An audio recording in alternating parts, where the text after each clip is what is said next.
Oiga la música divina. Un corazón que escucha. El que tenga oídos para oír, úselos. Más de una vez Jesús dijo estas palabras. 8 veces en los Evangelios y 8 veces en el libro de Apocalipsis se nos recuerda que no es suficiente tener oídos. Es necesario usarlos. En una de sus parábolas, Jesús comparó nuestros oídos al terreno. Contó de un agricultor que esparció la semilla símbolo de la palabra en 4 diferentes tipos de terreno símbolo de nuestros oídos. Algunos de nuestros oídos son como camino endurecido no receptivo a la semilla. Otros tienen oídos como terreno pedregoso, oímos la palabra pero no le permitimos que eche raíz. Otros más tienen oídos como un terreno lleno de hierbas malas demasiado crecidas, demasiado espinosas, con demasiada competencia para que la semilla tenga una oportunidad.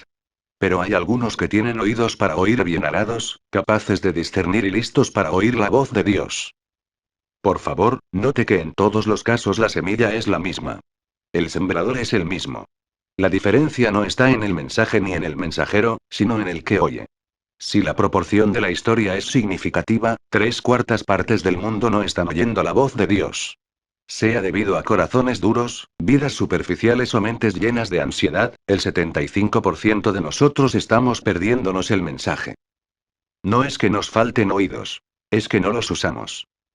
Las escrituras siempre han dado gran importancia a oír la voz de Dios. A decir verdad, el gran mandamiento de Dios por medio de Moisés empieza con las palabras. Oye, Israel, Jehová nuestro Dios, Jehová uno es. Deuteronomio 6:4. Nehemías y sus hombres recibieron elogios porque estaban atentos al libro de la ley. Nehemías 8:3. Bienaventurado el hombre que me escucha. Es la promesa de Proverbios 8:34. Jesús nos insta a que aprendamos a oír como ovejas. Las ovejas reconocen su voz. Las ovejas lo siguen porque reconocen su voz. En cambio, no siguen a un desconocido, sino que huyen de él, porque no conocen la voz de los desconocidos. Juan 10:3-5, vp. A cada una de las 7 iglesias en Apocalipsis se les dice lo mismo.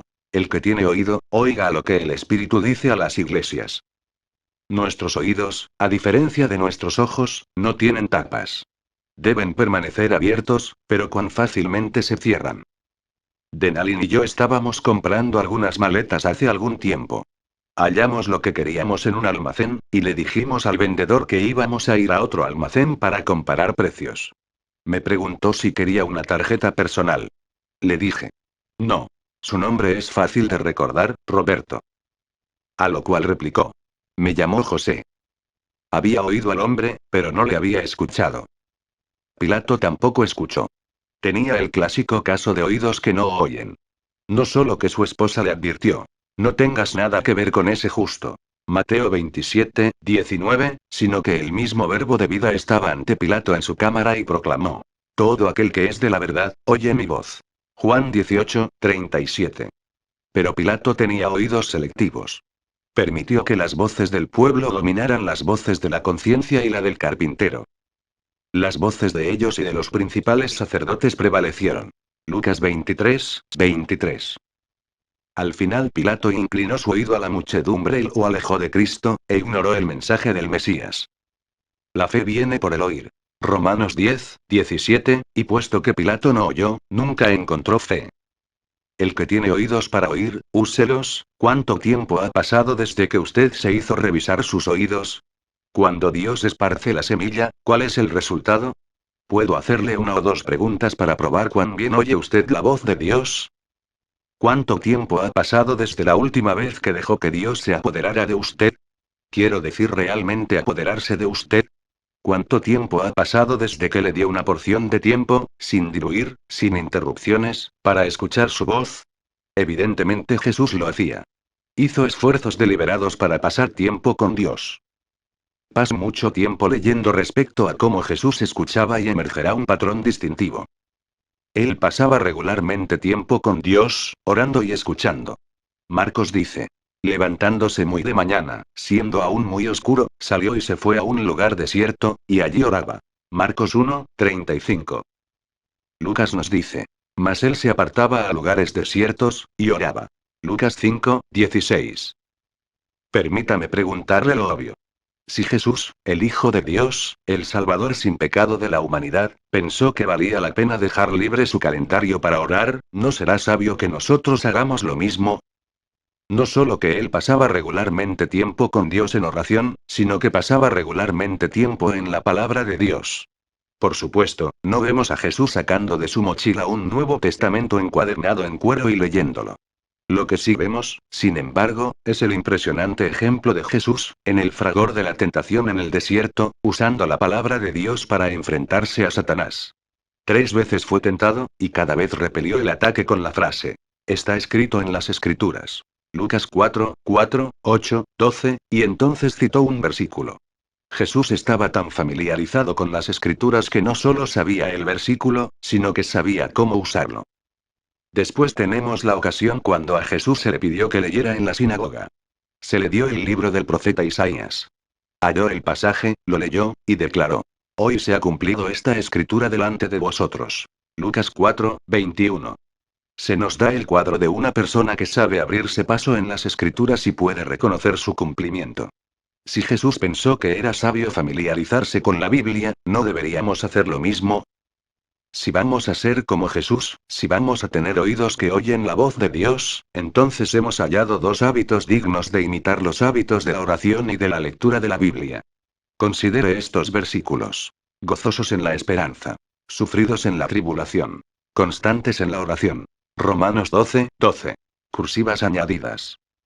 Mas el que mira atentamente en la perfecta ley, la de la libertad, y persevera en ella, no siendo oidor olvidadizo, sino hacedor de la obra, éste será bienaventurado en lo que hace. Santiago 1, 25. Si vamos a ser como Jesús, debemos tener un tiempo regular para hablar con Dios y escuchar su palabra. Espiritualidad prestada. Un momento. No lo haga. Sé exactamente lo que algunos de ustedes están haciendo. Están cerrando sus oídos. Lucado está hablando de devocionales diarios, ¿verdad? Este es un buen momento para irme mentalmente al refrigerador y ver qué hay para comer. Comprendo su renuencia. Algunos hemos tratado de tener momentos devocionales diarios y no lo hemos logrado. Otros hemos tenido dificultades para concentrarnos. Todos estamos muy ocupados. Así que en lugar de pasar tiempo con Dios, escuchando su voz, dejamos que otros pasen el tiempo con Él y entonces nos beneficiamos de su experiencia. Dejémosles que ellos nos digan lo que Dios está diciendo. Después de todo, ¿no es para eso que les pagamos a los predicadores? ¿No es por eso que leemos libros cristianos? Estos tipos son buenos para las devociones diarias. Sencillamente aprenderé de ellos. Si ese es su método, si sus experiencias espirituales son de segunda mano en lugar de ser de primera mano, me gustaría retarle con este pensamiento: ¿hace eso usted con otras partes de su vida? Pienso que no. No hace eso con sus vacaciones. Usted no dice: las vacaciones son toda una molestia, con eso de empacar maletas y viajar. Voy a enviar a alguien para que tome vacaciones por mí. Cuando regrese, oiré todo lo que tiene que decir y me ahorraré las inconveniencias. ¿Le gustaría eso? No. Usted quiere experimentarlo en carne propia. Quiere ver los paisajes con sus propios ojos, y quiere que sea su propio cuerpo el que descansa. Hay ciertas cosas que nadie puede hacer por usted. Usted no hace eso con el romance. Usted no dice: estoy enamorado de esa persona maravillosa, pero el romance es todo un fastidio. Voy a contratar a un amante prestado para que disfrute del romance en mi lugar. Luego oiré todo lo que tiene que decir, y me ahorraré la inconveniencia. ¿Haría usted tal cosa? Ni pensarlo. Usted quiere experimentar el romance en carne propia.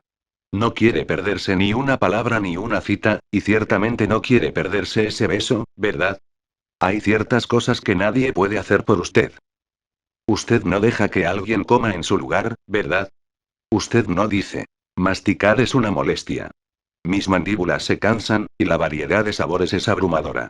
Voy a contratar a alguien para que mastique mi comida, y yo tragaré después cualquier cosa que me dé. ¿Haría usted tal cosa? Uf. Por supuesto que no. Hay ciertas cosas que nadie puede hacer por usted. Y una de esas es pasar tiempo con Dios. Escuchar a Dios es una experiencia de primera mano. Cuando Dios pide su atención, no quiere que usted envíe a un sustituto. Lo quiere a usted. Le invita a usted a tomar vacaciones en su esplendor. Le invita a que usted sienta el toque de su mano. Le invita a usted a que disfrute del banquete a su mesa. Quiere pasar tiempo con usted. Y con un poco de adiestramiento, su tiempo con Dios puede ser el punto más destacado de su día. Un amigo mío se casó con una soprano de ópera. A ella le encantan los conciertos. Sus años en la universidad los pasó en el departamento de música, y sus recuerdos de la infancia son de teclados y graderíos de coros. Él, por otro lado, se inclina más hacia los partidos deportivos y la música popular. También ama a su esposa, así que, ocasionalmente asiste a la ópera. Los dos se sientan juntos en el mismo auditorio, escuchan la misma música, con dos respuestas completamente diferentes. Él se duerme, y ella llora. Creo que la diferencia es más que gustos. Es preparación. Ella ha pasado horas aprendiendo a apreciar el arte de la música. Él no ha dedicado ninguna a eso. Los oídos de ella son sensibles como un medidor Geiger. Él no puede diferenciar entre staccato y legato. Pero está tratando de hacerlo. La última vez que hablamos de conciertos, me dijo que se las arregla para permanecer despierto. Tal vez nunca tenga el mismo oído que su esposa, pero con el tiempo está aprendiendo a escuchar y a apreciar la música. Cuando se aprende a escuchar, estoy convencido de que nosotros también podemos. Equipados con las herramientas apropiadas podemos aprender a escuchar a Dios. ¿Cuáles son esas herramientas? Las siguientes son las que he hallado útiles. Un tiempo y lugar regulares. Seleccione un período en su horario y un rincón en su mundo, y sepárelo para Dios. Para algunos tal vez sea mejor hacerlo en la mañana. De mañana mi oración se presentará delante de ti. Salmo 88, 13. Otros prefieren por la noche y concuerdan con la oración de David. Suba mi oración delante de ti como la ofrenda de la tarde. Salmo 141, 2. Otros prefieren muchos encuentros durante el día. Al parecer el autor del Salmo 55 lo hacía así. Escribió: tarde y mañana y a mediodía oraré y clamaré. Salmo 55, 17. Algunos se sientan debajo de un árbol, otros en la cocina. Tal vez usted tenga que recorrer cierta distancia para ir a su trabajo, o tal vez su hora del almuerzo sea la apropiada. Busque la hora y el lugar apropiados. ¿Cuánto tiempo debe tomar? Todo lo que necesite. Valore la calidad más que la cantidad. Su tiempo con Dios debe durar lo suficiente como para que usted pueda decir lo que quiere decir y que Dios diga lo que quiere decir. Lo que nos lleva al segundo recurso que usted necesita: una Biblia abierta. Dios nos habla por medio de su palabra. El primer paso al leer la Biblia es pedirle a Dios ayuda para comprenderla. Mas el Consolador, el Espíritu Santo, a quien el Padre enviará en mi nombre, Él os enseñará todas las cosas, y os recordará todo lo que yo os he dicho. Juan 14, 26. Antes de leer la Biblia, ore. No se acerque a las Escrituras buscando sus propias ideas. Busque las de Dios. Lea la Biblia con oración. También, léala con cuidado. Jesús nos dijo: buscad, y hallaréis. Mateo 7, 7. Dios elogia a los que meditan en las Escrituras noche y día. Véase Salmo 1, 2. La Biblia no es un periódico en el que se leen los titulares, sino una mina que hay que aprovechar. Si como a la plata la buscares, y la escudriñares como a tesoros, entonces entenderás el temor de Jehová, y hallarás el conocimiento de Dios. Proverbios 2, 4, 5. Este es un punto práctico. Estudie la Biblia un poco a la vez. Dios parece enviar mensajes como enviaba el maná, una porción para un día a la vez. Él provee mandamiento tras mandamiento, mandato sobre mandato, renglón tras renglón, línea sobre línea, un poquito allí, otro poquito allá. Isaías 28, 10. Prefiera profundidad a cantidad. Lea hasta que un versículo le golpee, entonces deténgase y medite en él. Copie ese versículo en un papel, o escríbalo en su diario, y reflexione en él varias veces. La mañana en que escribí este capítulo, por ejemplo, mi tiempo devocional me halló en Mateo 18. Había leído apenas 4 versículos cuando leí: el más importante en el reino de Dios es el que se humilla y se vuelve como este niño. No tuve que seguir adelante. Copié las palabras en mi diario, y he meditado y pensado en ellas durante el día. Varias veces le he preguntado a Dios: ¿cómo puedo ser más como un niño? Para el final del día me vino el recuerdo de mi tendencia a andar apurado y mi proclividad a afanarme. ¿Aprenderé lo que Dios quiere? Si escucho, lo aprenderé. No se desanime si su lectura cosecha poco. Algunos días una porción menor es todo lo que necesitamos. Una niñita regresó de su primer día en la escuela. Su mamá le preguntó: ¿aprendiste algo? Me parece que no, respondió la niña. Tengo que volver mañana, y pasado mañana, y todos los días. Ese es el caso con el aprendizaje. Es el mismo caso con el estudio de la Biblia. La comprensión viene un poco a la vez, y por toda la vida. Hay un tercer recurso o herramienta para tener un tiempo productivo con Dios. No solo necesitamos un tiempo regular y una Biblia abierta, sino que también necesitamos un corazón que escucha. No olvide la amonestación de Santiago. Pero el que no olvida lo que oye, sino que se fija atentamente en la ley perfecta, que es la ley que nos trae libertad, y permanece firme cumpliendo lo que ella manda, será feliz en lo que hace. Santiago 1, 25, vp. Sabemos que estamos escuchando a Dios cuando lo que leemos en la Biblia es lo que otros ven en nuestras vidas. Tal vez usted haya oído el cuento del tonto que vio un anuncio de un crucero. El rótulo en la vitrina de la agencia de viajes decía: crucero $100, en efectivo. Yo tengo los $100, pensó, y me gustaría ir en ese viaje. Así que entró y dijo lo que quería. El empleado le pidió el dinero, y el tonto empezó a contarlo. Cuando llegó a 100, recibió un tremendo garrotazo que lo dejó sin sentido. Se despertó metido en un barril flotando en un río. Otro tonto en otro barril pasó por allí, y el primero le preguntó: Oiga, ¿sirven almuerzo en este crucero? El otro le contestó: No lo sirvieron el año pasado. Una cosa es no saber. Es otra muy distinta saber y no aprender. Pablo instó a sus lectores a que pusieran en práctica lo que habían aprendido de él. Pongan en práctica lo que les enseñé y las instrucciones que les di, lo que me oyeron decir y lo que me vieron hacer, háganlo así. Filipenses 4, 9, vp. Si usted quiere ser como Jesús, deje que Dios se apodere de usted. Pase tiempo escuchándole hasta que reciba su lección para el día. Después, aplíquela. Tengo otra pregunta para examinar su oído. Léala, y vea cómo le va. ¿Cuánto tiempo ha pasado desde la última vez que dejó que Dios lo amara? Mis hijas ya están muy crecidas para esto, pero cuando eran pequeñas, en la cuna y con pañales, yo llegaba a casa, gritaba sus nombres y las veía venir corriendo con sus brazos extendidos y chillando de alegría. Por los siguientes minutos hablábamos el lenguaje del cariño. Rodábamos por el suelo, les acariciaba la barriga, les hacía cosquillas y nos reíamos y jugábamos. Nos alegrábamos con la presencia del otro. No me pedían nada como no fuera. Juguemos, papá. Yo no les exigía nada, como no fuera. No le pegues a papá con el martillo. Mis hijas me dejaban que las quisiera. Pero supóngase que mis hijas se me hubieran acercado de la manera en que nosotros a menudo nos acercamos a Dios. Oye, papá, me alegro de que hayas llegado. Esto es lo que quiero.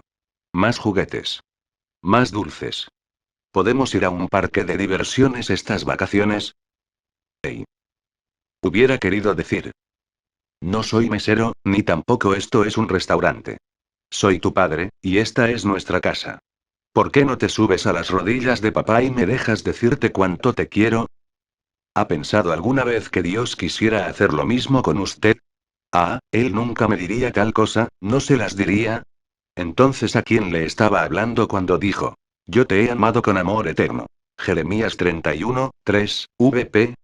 ¿Estaba él jugando cuando dijo: nada podrá separarnos del amor que Dios nos ha mostrado en Cristo Jesús nuestro Señor? Romanos 8, 39, vp. Sepultado entre las minas muy poco explotadas de los profetas menores se halla esta gema. Jehová está en medio de ti, poderoso, él salvará. Se gozará sobre ti con alegría, callará de amor, se regocijará sobre ti con cánticos. Sofonías 3, 17. No pase demasiado rápido por ese versículo. Léalo de nuevo y prepárese para una sorpresa. Jehová está en medio de ti, poderoso, él salvará. Se gozará sobre ti con alegría, callará de amor, se regocijará sobre ti con cánticos. Sofonías 3, 17. Note quién está activo y quién está pasivo. ¿Quién es el que canta, y quién es el que descansa? ¿Quién se alegra por su ser querido, y por quién se regocija? Tendemos a pensar que nosotros somos los cantores y que es de Dios de quien cantamos. En la mayoría de los casos esto es así. Pero evidentemente hay ocasiones cuando Dios quisiera que nos quedemos sencillamente quietos y qué pensamiento más pasmoso. Que le dejáramos que nos cante. Ya lo veo a usted retorciéndose en su asiento. ¿Dice usted que no se preocupa por tal afecto? Tampoco Judas, pero Jesús le lavó los pies. Tampoco Pedro, pero Jesús le preparó el desayuno. Tampoco los discípulos que iban a Emaús, pero Jesús se dio tiempo para sentarse con ellos a la mesa.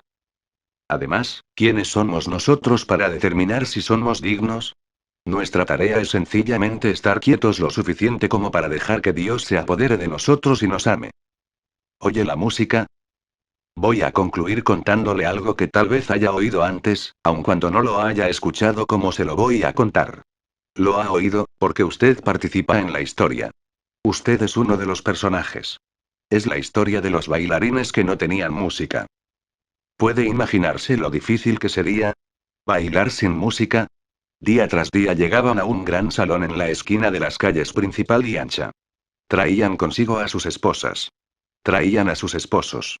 Traían a sus hijos y sus esperanzas. Venían para danzar. El salón estaba preparado para el baile. Serpentinas por todos lados, y tazones llenos de refrescos.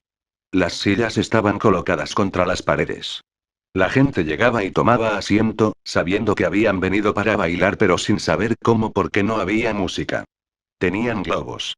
Tenían tortas. Incluso había un escenario en el cual hubieran podido tocar los músicos, pero no había músicos. Una vez un tipo larguirucho dijo que era músico. Parecía serlo, con su barba hasta la cintura y un lujoso violín. Todos se pusieron de pie el día en que él se levantó frente a ellos, sacó el violín de su estuche, y se lo colocó bajo la barbilla. Ahora vamos a bailar, pensaron, pero se equivocaron. El hombre tenía un violín, pero sin cuerdas. El movimiento de vaivén del arco producía ruidos como el rechinar de una bisagra sin aceite. ¿Quién puede bailar con ruidos como esos? Así que los danzantes volvieron a sus asientos. Algunos trataron de bailar sin música. Una esposa convenció a su esposo para que lo intentaran, y se lanzaron a la pista. Ella bailaba a su manera, y él a la suya. Ambos esfuerzos eran dignos de encomio. Pero distaban mucho de ser compatibles. Él danzaba algo así como un tango sin compañera, mientras ella daba vueltas como una bailarina de ballet. Unos pocos trataron de imitarlos, pero puesto que no oían nada, no sabían cómo seguir. El resultado fue una docena de bailarines sin música, moviéndose por todos lados, tropezándose unos contra otros, y haciendo que más de un observador buscara refugio detrás de una silla. A la larga, sin embargo, los bailarines se cansaron, y todo el mundo volvió a sentarse y a quedarse mirando, y a preguntarse si algo iba a pasar alguna vez. Un día ocurrió. No todo el mundo lo vio entrar. Solo unos pocos. Nada había en su apariencia que llamara la atención. Su apariencia era ordinaria, pero no su música. Empezó a cantar una canción, suave y dulce, cálida y emotiva. Su canción eliminó el hielo del aire y produjo un calor como de crepúsculo de verano en los corazones. Mientras cantaba, la gente se puso de pie, unos pocos al principio, después muchos. Y empezaron a danzar. Juntos. Siguiendo una música que nunca antes habían oído, bailaron. Algunos, sin embargo, se quedaron sentados. ¿Qué clase de músico es este que nunca prepara su escenario?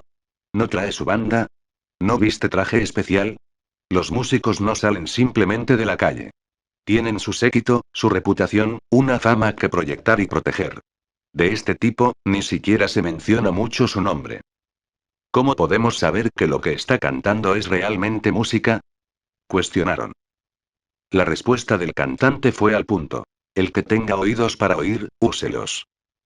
Pero los que no bailaban se rehusaban a oír. Rehusaban danzar. Muchos todavía rehusan. El músico viene y canta. Algunos danzan. Otros no. Algunos hallan música para la vida. Otros viven en silencio. A los que se pierden la música, el músico les hace el mismo llamamiento. El que tiene oídos para oír, úselos. Un tiempo y lugar regular. Una Biblia abierta. Un corazón abierto. Deje que Dios se apodere de usted, y permita que lo ame. Y no se sorprenda si su corazón empieza a oír música que nunca antes había oído, y sus pies empiezan a danzar como nunca antes. Yo en ellos, y tú en mí, para que sean perfectos en unidad, para que el mundo conozca que tú me enviaste, y que los has amado a ellos como también a mí me has amado. Juan 17, 23. Si te gusta este canal, ayúdanos a seguir subiendo audiolibros y suscríbete. Comenta abajo qué libros y de qué autor quisieras que subiéramos. Muchas gracias.